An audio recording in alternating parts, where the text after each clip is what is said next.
আসসালামু আলাইকুম ওয়া রাহমাতুল্লাহি ওয়া বারাকাতুহ।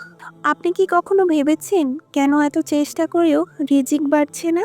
কেন দোয়া করি তবুও দোয়া কবুল হচ্ছে না? কেন ঘরে অশান্তি, মনে অস্থিরতা? হয়তো আল্লাহ আপনার ভাগ্য বদলাতে চান, কিন্তু আপনি এখনো সেই দরজায় কড়াই নাড়তে পারছেন না। আজ আমি বলবো এমন ২টি আমলের কথা যা একজন মানুষের জীবনে রিজিক, শান্তি, সম্মান সবকিছু বদলে দিতে পারে। সেই ২টি মিরাক্কেল আমল হলো ইস্তেগফার ও তাহাজ্জুদ।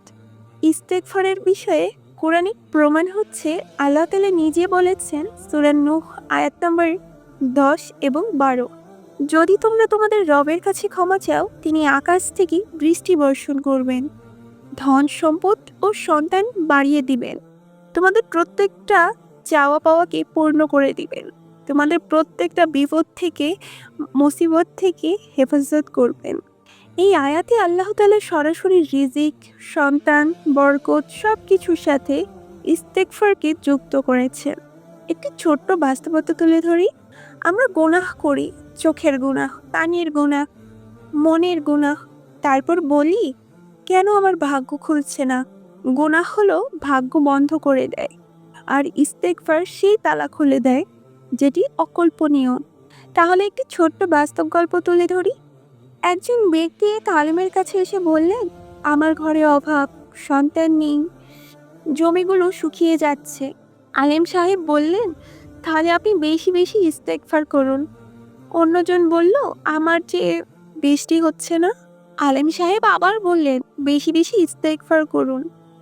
সব সমস্যার একটাই উত্তর হচ্ছে শুধু ইস্তেগফার।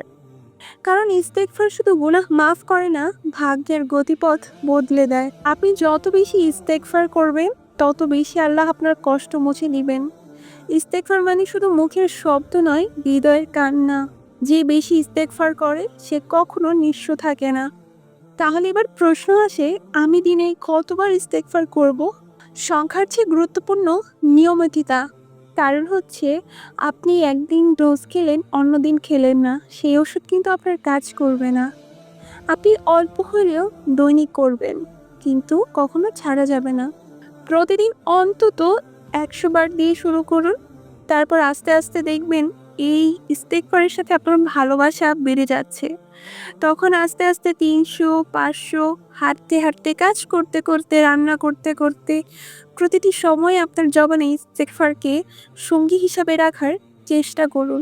তারপর আপনি যত বেশি পড়তে পারবেন, আপনার সমাধানগুলো তত তাড়াতাড়ি হবে। তত তাড়াতাড়ি আপনার প্রত্যেকটা সমস্যা উধাও হয়ে যেতে থাকবে। প্রতিটা পথ খুলতে থাকবে। ৫,০০০, ৭,০০০, ১০,০০০, ১২,০০০, ২০,০০০, যত বেশি করে পড়তে পারেন একদিনে আপনি পড়তে থাকুন। আর মিরাক্কেলগুলো আমাদের সাথে শেয়ার করতে অবশ্যই ভুলবেন না, ইনশাআল্লাহ। এবার আসি তাহাজ্জুদ। তাহাজ্জুদকে অনেকে বলে তীর, যেই তীর একবার ছুঁড়ে দিলে কখনো ফিরে আসে না। সবাই ঘুমিয়ে আছে, চারদিক নিস্তব্ধ, আর আপনি সিজদায় পড়ে আছেন। এই সময় আল্লাহ দুনিয়ার আসমানে নেমে আসেন এবং বলেন, কে আছে যে আমার কাছে চাইবে? ভাবুন তো, রাত ৩টা, সবাই ঘুমাচ্ছে, আর আপনি আর আল্লাহ, আর কেউ নেই। এটা কি ভাগ্য বদলানোর সময় না? বলুন তো। আপনার মনের সমস্ত চাওয়া পাওয়ার কথা আল্লাহকে বলুন, সমস্ত কষ্ট যন্ত্রণার কথা আল্লাহকে বলুন।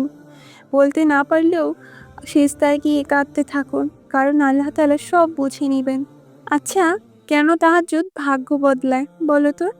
কারণ এই সময় দোয়া সরাসরি কবুলের দরজায় যায়। এই সময়ের কান্না আল্লাহ কখনো ফিরিয়ে দেন না। যে ব্যক্তি তাহাজ্জুদ ধরে তার মুখে নূর আসে, রিজিকে বরকত আসে, মানুষ সম্মান করতে শুরু করে। আলহামদুলিল্লাহ, মাশাআল্লাহ। আচ্ছা, আমরা তো নেটফ্লিক্স দেখতে পারি, ফেসবুকে স্ক্রল করতে পারি, তাহলে কেন ২টা রাকাত নামাজ পড়তে পারি না? কখনো জিজ্ঞেস করেছো নিজেকে? তারপর আবার বলি, আমার ভাগ্য খারাপ, ভাগ্যের দোষ দিয়ে বেঁচে যাই। না না, আমাদের ভাগ্য খারাপ না, আমরা দরজা খুলছি না বলেই আমাদের ভাগ্যর দরজা জ্যাম পড়ে আছে। একটি ছোট্ট বাস্তবতা তুলে ধরি।